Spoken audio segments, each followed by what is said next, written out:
تقسیم سے پہلے اس علاقے کے دیہات میں اکثریت مسلمانوں کی تھی اور ایک قلیل تعداد ہندوؤں کی، البتہ شہر و قصبہ جات میں ہندو اکثریت میں تھے اور تجارت پر وہی چھائے ہوئے تھے۔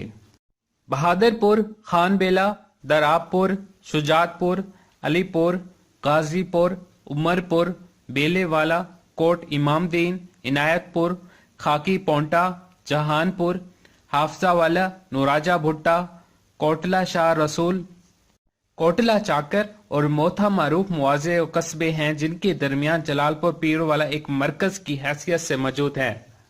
اکثر علاقے میں نہری نظام نہ ہونے کی وجہ سے ذرائع آمدنی بہت کم تھی، مگر آبادی مختصر ہونے کی بنا پر معاشی خود کفالت حاصل تھی۔ قصبے کے اطراف میں 1947 سے پہلے خودرو جھاڑیاں اور جنگلات کی وجہ سے زرعی رقبے ناقابل کاشت تھے۔ ستلج اور چناب کے پیٹ میں البتہ گندم خوب ہوتی تھی جو علاقہ کے لوگوں کا پیٹ بھرنے کے لیے کافی تھی۔ اس دور میں سیلاب اور بارش کے پانی پر فصل ہوتی تھی اور سیلابی علاقے سے دور واقع موضع میں بیلوں کے ذریعے پانی نکالا جاتا تھا اور کہیں ایک کنواں ہوتا تو کہیں چند گز کے فاصلے پر دوسرا کنواں جس سے پانی کی فراوانی ہوتی تھی۔ اس علاقے کی مصنوعات مضبوط، خوبصورت اور مزین ہوتی تھی جس سے بنانے والوں کی امانت و دیانت اور محنت کا پتہ چلتا تھا۔ بستروں کی چادریں، مٹی کے برتن، چھوٹی بڑی اینٹیں، جوتے، کاغذ، منگو اور پھولوں کے ہار اور روزمرہ زندگی میں کام آنے والے لوہے کے اوزار بنائے جاتے تھے۔ علاج کے لیے جڑی بوٹیاں اس دور کے اتباع علاقے سے ہی ڈھونڈتے تھے۔ چولہے گرم رکھنے کے لیے سوختنی لکڑیاں وافر مقدار میں دستیاب تھیں اور رہائشی مکانوں کی چھتوں میں بیلوں کے درخت کی لکڑیاں صدیوں سے کارآمد سمجھی جاتی تھیں اور خال خال پرانے مکانات میں اب تک موجود ہیں۔ دینی اور دنیاوی تعلیم کے ادارے بھی موجود تھے جن میں اردو، فارسی اور عربی پڑھائی جاتی تھی اور فقہی مسائل کی تربیت کے ساتھ طب کی تدریس کا بھی معقول انتظام ہوتا تھا۔ اس قصبے کے کوئی ایک نامور اتباع مختلف ریاستوں کے سربراہان کے ذاتی معالج رہے ہیں۔ میاں فتح محمد صاحب کی پیری مریدی کا سلسلہ بھی وسیع تھا۔ ان کے ہاں بھی فارسی کتب کی تدریس ہوتی تھی اور مسافروں کے لیے لنگر جاری تھا۔ شاہی جامع مسجد میں مولانا عاقل محمد کا مدرسہ فقہ فارسی صرف نحو کی تدریس اور فتاوی کے اجراء میں مصروف تھے۔ یہ قصبہ ملتان شہر سے تقریباً 80 کلومیٹر جنوب مغرب میں واقع ہے۔ شجاباد سے جنوب میں 40 کلومیٹر، لودھرا سے 40 کلومیٹر مغرب میں اور اوش سے شمالی جانب 40 کلومیٹر پر واقع ہے۔ ریلوے لائن شجاباد، گیلےوال، لودھرا، بہاولپور، احمد پور اور چنی کوٹ سے نصف دائرے کی صورت میں جلال پور کو مرکز بنا کر گزر رہی ہے۔ گزشتہ ادوار میں اس علاقے کا انتظام و انحصار منصورہ، ملتان اور دہلی کے مراکز کے تحت رہا ہے۔ 5 دریاؤں کی سرزمین ہونے کے ناطے یہ صوبہ پنجاب کہلاتا ہے، جبکہ تحصیل جلال پور پیروالا ایک ایسی جگہ ہے جہاں 5 دریاؤں کا پانی مجتمع ہوتا ہے۔ چناب، راوی، جہلم، ستلج اور بیاس اس تحصیل کو سیراب کرتے تھے، جو کہ پنجاب کا قلب ہے۔ اس کے نام کی وجہ سے ان دریاؤں کی پوری سرزمین، چاہے وہاں ایک ہی دریا بہتا ہے، پنجاب کہلاتی ہے۔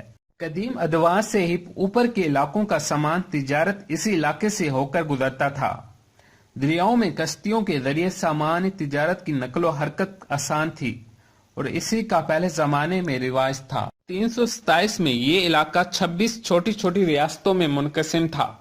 سکندر یونانی نے 1,20,000 فوج کے ساتھ حملہ کیا اور فتح کرتا ہوا ملتان کے مشرق تک پہنچ گیا۔ ملتان کے اس علاقے کی ریاست کا نام ملوئی تھا، جو ایک قوم ملوئی کا گہوارہ تھا۔ یہ وادی راوی میں رہتے تھے۔ غالباً یہ وہی لوگ ہیں جنہوں نے سکندر یونانی کو زخمی کیا تھا، جس کے نتیجے میں اس کی موت بابل میں جون 323 میں ہوئی۔ اس علاقے میں 5 دریا قدیم سے اکٹھے ہو رہے ہیں۔ ایک طرف چناب، راوی اور جہلم ہیں تو دوسری طرف ستلج اور بیاس۔ پہلے ادوار میں دریا راستے بدلتے رہتے تھے۔ کسی زمانے میں بیاس کی ایک شاخ بستی ملوک کے جنوب سے اور جلال پور پیروالا کے شمال تقریباً 14 کلومیٹر گزرتی تھی۔ اس نشیب کو آج بھی سکھویا کہا جاتا ہے۔ نیز جلال پور پیروالا کے قریب و جوار میں 5 اہم قدیمی کھنڈرات ہیں جو نشاندہی کرتے ہیں کہ کبھی یہ علاقہ انسانی آبادی کا گہوارہ تھا اور اس میں اہم قلعے اور بڑے بڑے شہر آباد تھے۔ 1947 میں جلال پور کی حالت۔ اس وقت یہ قصبہ 4 حصوں میں تقسیم تھا جسے بازار تقسیم کرتا تھا۔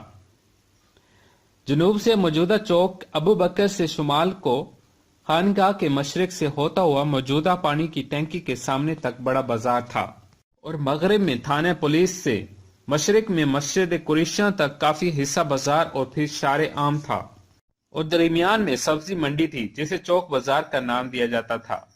مشرقی مغربی بازار میں بہت رونق تھی اور یہ بازار خالص ہندو محلے جات سے گزرتا تھا۔ اس طرح اطراف میں 4 وارڈ بننے تھے۔